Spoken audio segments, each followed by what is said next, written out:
নমস্কার। আজকে আমরা শুনব শ্রী শ্রী মায়ের কথা। তপস্বিনী লিখেছেন অভয়া দাশগুপ্ত।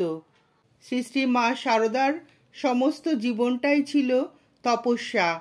তপস্যার থেকেও কঠিনতর ছিল মায়ের জীবন, কিন্তু মা হাসি মুখে দায়িত্বর সঙ্গে মায়ের সমস্ত কর্তব্য পালন করে গেছেন। মায়ের মনে কখনো কোনো দুঃখ ছিল না। তিনি বলতেন, মনের মধ্যে যেন সবসময় আনন্দের ঘট পরিপূর্ণ হয়ে থাকে। আজকে আমরা শ্রী শ্রী মায়ের জীবনের সেই প্রেমময় তপস্যার কথাই শুনব। আজকে দ্বিতীয় পর্ব।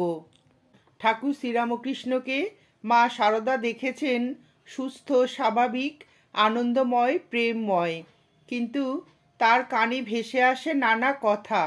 তার কানে আসে রামকৃষ্ণ নাকি উন্মাদ, তিনি উলঙ্গ হয়ে বেড়ান। প্রতিবেশী পরিজনেরা তাকে দেখিয়ে বলেন, ওই পাগলের স্ত্রী, অথবা ও মা, শ্যামার মেয়ের খ্যাপা জামাইয়ের সঙ্গে বিয়ে হয়েছে।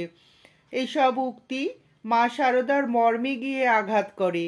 মা শারদা আর স্থির থাকতে পারেন না, তাকে একটা সিদ্ধান্ত নিতে হয়। আমি মনে মনে ভাবলুম, সবাই এমন বলছে, আমি গিয়ে একবার দেখে আসি তিনি কীরকম আছেন। গঙ্গা স্নান করবার ছলে প্রায় 80 মাইল পথ পায়ে হেঁটে স্বামীর সাধন ক্ষেত্র দক্ষিণেশ্বরে এসে উপস্থিত হন। এ তপস্যা শুধু শারদা মায়ের পক্ষেই সম্ভব। এ তপস্যা শুধু কায়িক নয়, মানসিকও। কি অবস্থায় দেখব প্রাণ দেবতাকে, এই চিন্তা মা শারদাকে দহন করছে। তাই ছুটে এসেছেন দক্ষিণেশ্বরে। শান্ত, সংযত, আত্মসমাহিতা তপস্বিনী মা শারদার প্রাণ তখন আশা নিরাশার দোলায় দোদুল্যমান। প্রাণের মধ্যে শঙ্কা, অজানা ভয়, কিন্তু সব দূরীভূত হলো ঠাকুর শ্রীরামকৃষ্ণের প্রথম সম্ভাষণে। ঠাকুর শ্রীরামকৃষ্ণদেব জানতেন কি মর্যাদা মা শারদা দেবীর প্রাপ্য। সেই মর্যাদা দিয়েই ঠাকুর তাকে গ্রহণ করলেন। বললেন, তুমি এতদিনে এলে, এখন কি আর আমার সেজবাবু আছে যে তোমার যত্ন হবে? মুহূর্তের মধ্যে মা শারদার হৃদয় শান্ত। তার স্বামী সম্পূর্ণ প্রকৃতস্থ, সেই আনন্দময় প্রেমময় পুরুষই আছেন। তার হৃদয়ের মাধুর্য তেমনই অন্তহীন। মা শারদার আর কিছু দরকার নেই। বছরের পর বছর পিত্রালয়ে লোকের কত কথা, কত অপবাদ তাকে শুনতে হয়েছে। মা শারদা দেখলেন সেসব মিথ্যা। পরম প্রতীক্ষার পরেই তো আসে শুভলগ্ন। সেই শুভলগ্ন মা শারদার জীবনে উপস্থিত। অবিশ্বাস্য, কিন্তু তবু সত্য। সাধক শ্রেষ্ঠ শ্রীরামকৃষ্ণ মা শারদাকে পরম সমাদরে তার ঘরে স্থান দিলেন।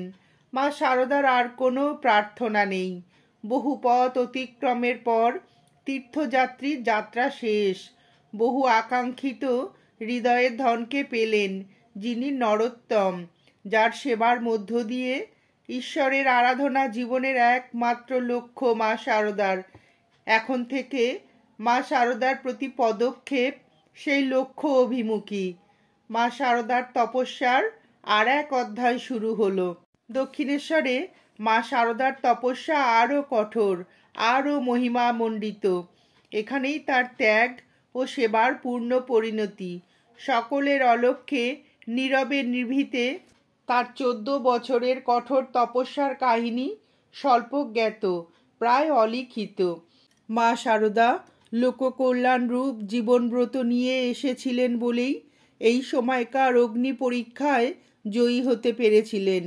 অগ্নি পরীক্ষা বললেও যথেষ্ট বলা হয় না। এই সময়ের কঠোর সাধনার কাছে অগ্নি পরীক্ষাও তুচ্ছ ব্যাপার। অথচ এই ত্যাগ, তিতিক্ষা এবং সেবাব্রতকে তিনি গোপন রেখেছিলেন এক স্বেচ্ছারোপিত আবরণে। নিরন্তর প্রয়াসে নিজের আচরণ, ত্যাগোজ্জ্বল জীবনচর্চার সমস্ত গৌরবকে তিনি লোকচক্ষুর অন্তরালে রেখেছিলেন। এমনকি নিজের উপস্থিতিকে পর্যন্ত কি যত্নে মুছে ফেলেছিলেন তিনি, তা বোঝা যায় খাজাঞ্জির এই উক্তিতে।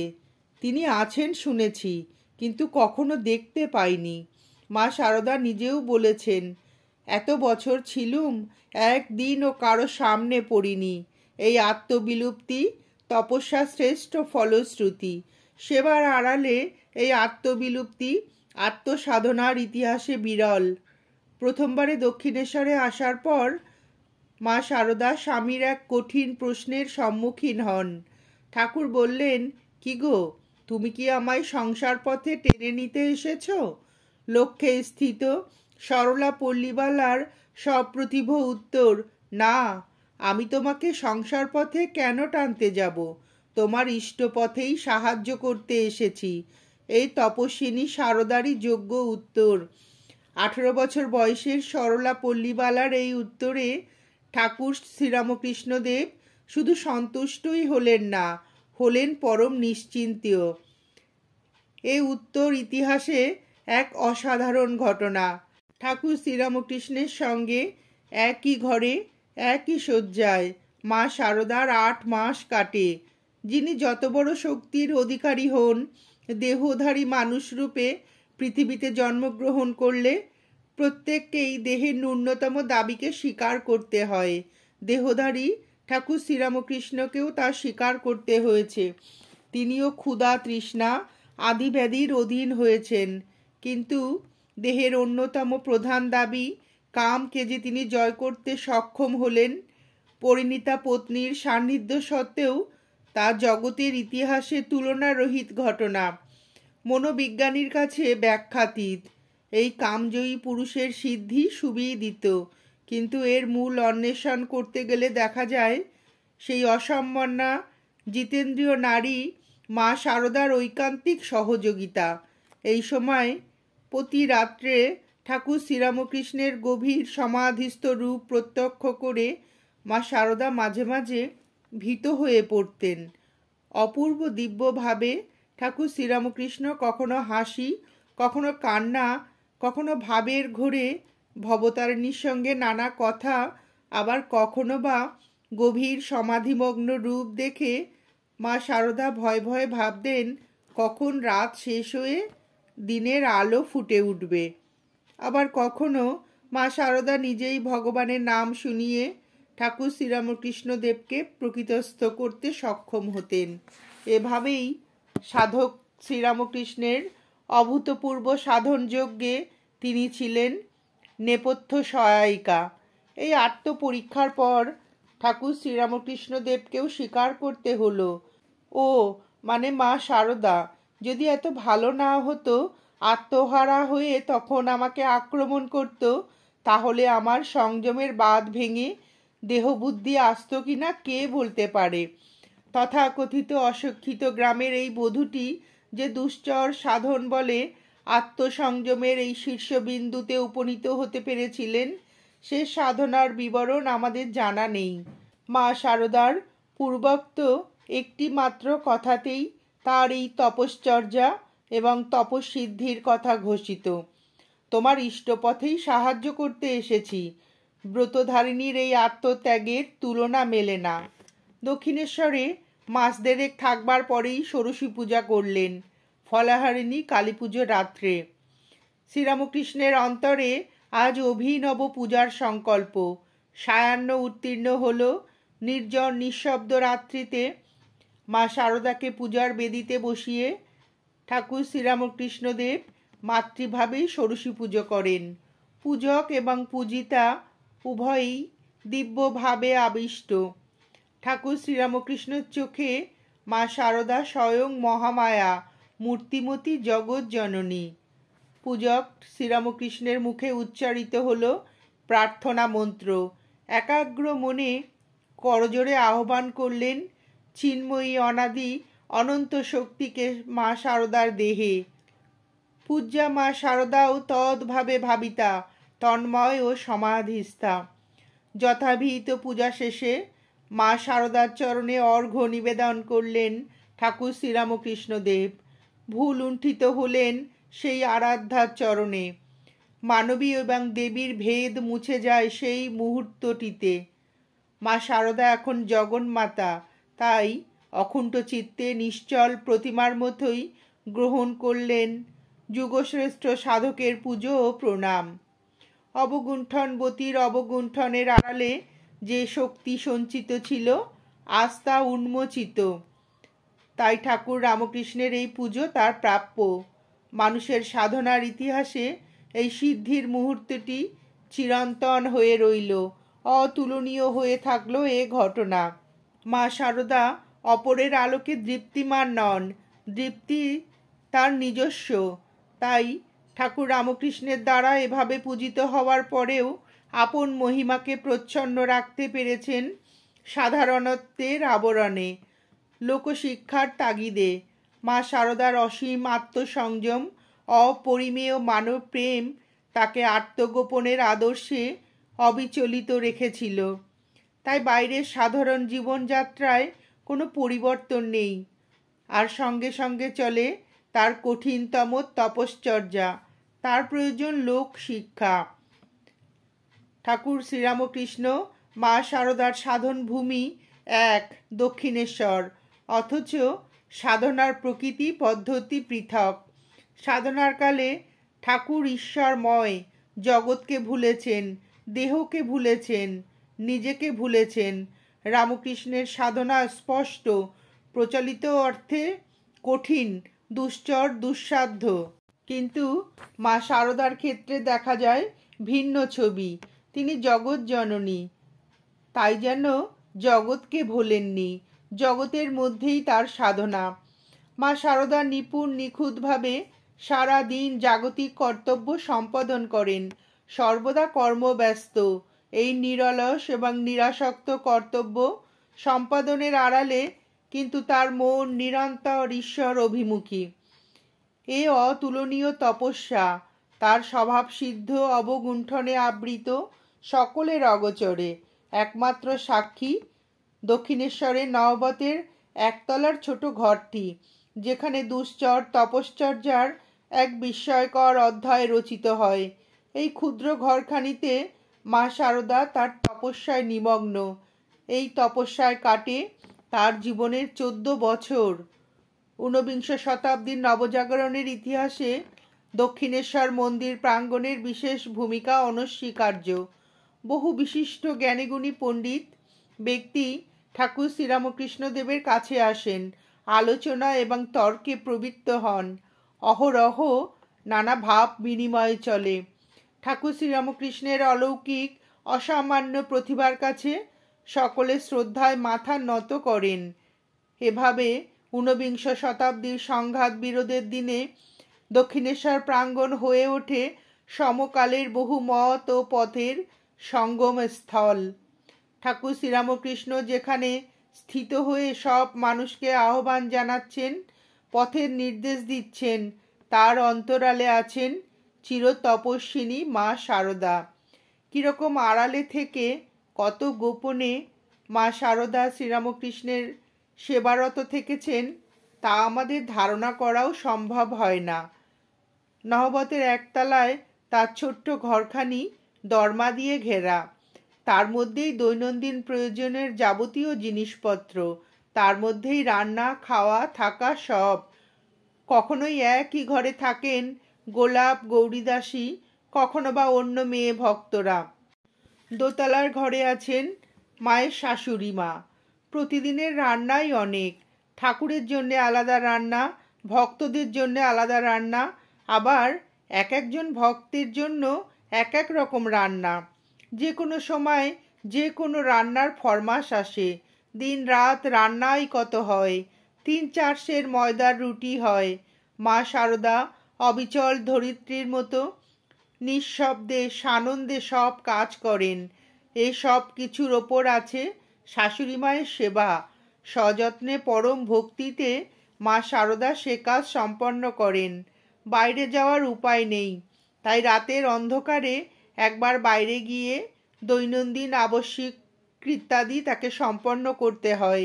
এইভাবে মা শারদার অলৌকিক শ্রমে ঠাকুর শ্রীরামকৃষ্ণের জগৎ সচল থাকে। কিন্তু মা শারদার অস্তিত্ব থাকে সবার অগোচর, এমনকি খাজানজির কাছেও। কালীবাড়ির সব খবরই যার নখদর্পণে।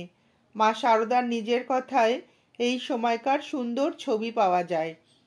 মা বলছেন, রাত 4টেয় নাইতুম, দিনের বেলায় বৈকালে সিঁড়িতে একটু রোদ পড়তো, তাইতে চুল শুকাতাম। মাথায় তখন অনেক চুল ছিল, নিচের একটুখানি ঘর, তা আবার জিনিসপত্রে ভরা, ওপরে সব শিকে ঝুলছে। রাত্রে শুয়েছি, মাথার ওপরে হাঁড়ি কলকল করছে। ঠাকুরের জন্য শিঙি মাছের ঝোল হতো কি না, তবু আর কোনো কষ্ট জানিনি, কেবল যা শৌচের কষ্ট ছিল। দিনের বেলায় দরকার হলে রাত্রে যেতে পারতুম, গঙ্গার ধারে অন্ধকারে, কেবল বলতুম হরি হরি। একবার শৌচে যেতে পারতুম, শৌচের আর নাওয়ার জন্যই যা কষ্ট হতো। আর ওই মেছুনিরা ছিল আমার সঙ্গী। কিন্তু এত কৃচ্ছ সাধন সত্ত্বেও মা শারদার প্রাণে আনন্দের অভাব নেই। অশান্তি কি জিনিস তা তিনি জানেন না। তাই আবার শুনি, চটের উপর পটপটে মাদুর পাততুম, আর সেই ফেসর বালিশ মাথায় দিতুম। তখনও তাইতে শুয়ে যেমন ঘুম হতো, এখন এই সবে খাট বিছানায় শুয়েও তেমনি ঘুমাই, কোনো তফাৎ বোধ হয় না। দক্ষিণেশ্বরের কালীবাড়িতে বেড়াতে এসেছেন কলকাতার ভদ্র মহিলারা। নহবতের ঘরে মা শারদাকে দেখে তাদেরও কণ্ঠে আক্ষেপের সুর। আহা, কি ঘরেই আমাদের সীতালক্ষ্মী আছেন গো, যেন বনবাস গো। সীতার মতোই বনবাসের জীবন। দরমার বেড়ার ফুটো দিয়ে মাঝে মধ্যে দিন আনতে হয়তো একটিবার ঠাকুর শ্রীরামকৃষ্ণদেবকে শ্রীমা দেখতে পান, তাইতেই তিনি পরিতৃপ্ত। কোনো আক্ষেপ নেই, ক্ষোভ নেই। মা শারদার নিজের ভাষায় বর্ণনা, ঠাকুর কীর্তন করতেন। আমি ঘন্টার পর ঘন্টা নহবতের ঝাঁপড়ির ভিতর দিয়ে চেয়ে দাঁড়িয়ে থাকতুম, হাত জোর করে পেন্নাম করতুম। কি আনন্দই ছিল। দিনরাত লোক আসছে আর ভগবানের কথা হচ্ছে। কখনো কখনো 2 মাসেও হয়তো একদিন ঠাকুরের দেখা পেতুম না। মনকে বোঝাতুম, মন, তুই কি এমন কি ভাগ্য করেছিস যে রোজ রোজ ওনার দর্শন পাবি। দাঁড়িয়ে দাঁড়িয়ে ধর্মার বেড়ার ফাঁক দিয়ে কীর্তনের আখর শুনতুম, পায়ে বাদ ধরে গেল। মাঝে মাঝে কেবল ভাবতেন, আমি যদি ওই ভক্তদের মতো একজন হতুম তো বেশ ঠাকুরের কাছে থাকতে পেতুম, কত কথা শুনতুম। কিন্তু এ কথা কখনো তার মনে স্থান পায়নি যে ঠাকুর শ্রীরামকৃষ্ণের ওপর তার দাবি অন্য কোনো ভক্তের চেয়ে একটুও বেশি। ঠাকুর শ্রীরামকৃষ্ণের দিন রাতের খাবারটুকু মা শারদাই নিয়ে যান। ওইটুকু সময় তিনি ঠাকুরকে একান্তে পান। মা শারদার কাছে ওই সময়টুকুই তার বড়ই মূল্যবান। কিন্তু সেই খাবারের থালাও যদি কেউ মায়ের হাত থেকে চেয়ে নেয়, মা তাতে আপত্তি জানাতে কুণ্ঠা বোধ করেন। কারণ মা জানেন, ঠাকুর শুধু তার একার ঠাকুর নন, তিনি সকলের। তাছাড়া মা বলে সম্বোধন করে যদি মায়ের কাছে কেউ কিছু চায়, মা তাকে নিরাশ করতে পারেন না কিছুতেই। তার জন্য যদি তাকে ঠাকুর শ্রীরামকৃষ্ণের সেবাধিকার কিংবা দর্শন সৌভাগ্য থেকে সাময়িকভাবে বঞ্চিত হতে হয়, তা হলেও না। স্বার্থত্যাগে মা শারদা সর্বদা বেহিসাবি। কর্মে শারদার আপত্তি নেই জীবন সংগ্রামের যে কোনো শারীরিক এবং মানসিক কষ্টকে বরণ করতে। আপত্তি শুধু এই সংসার থেকে নিজের জন্য কোনো কিছু দাবি করতে। মা শারদার জীবন দেখিয়ে দেয়, মানুষের তপস্যা কর্মত্যাগে নয়, আত্মত্যাগে। এই দেওয়ার মধ্যে কোনো প্রতিদানের আশা নেই। যশ, সম্মান, মর্যাদা, এমনকি আত্মনিবেদনের স্বীকৃতি পর্যন্তই নয়।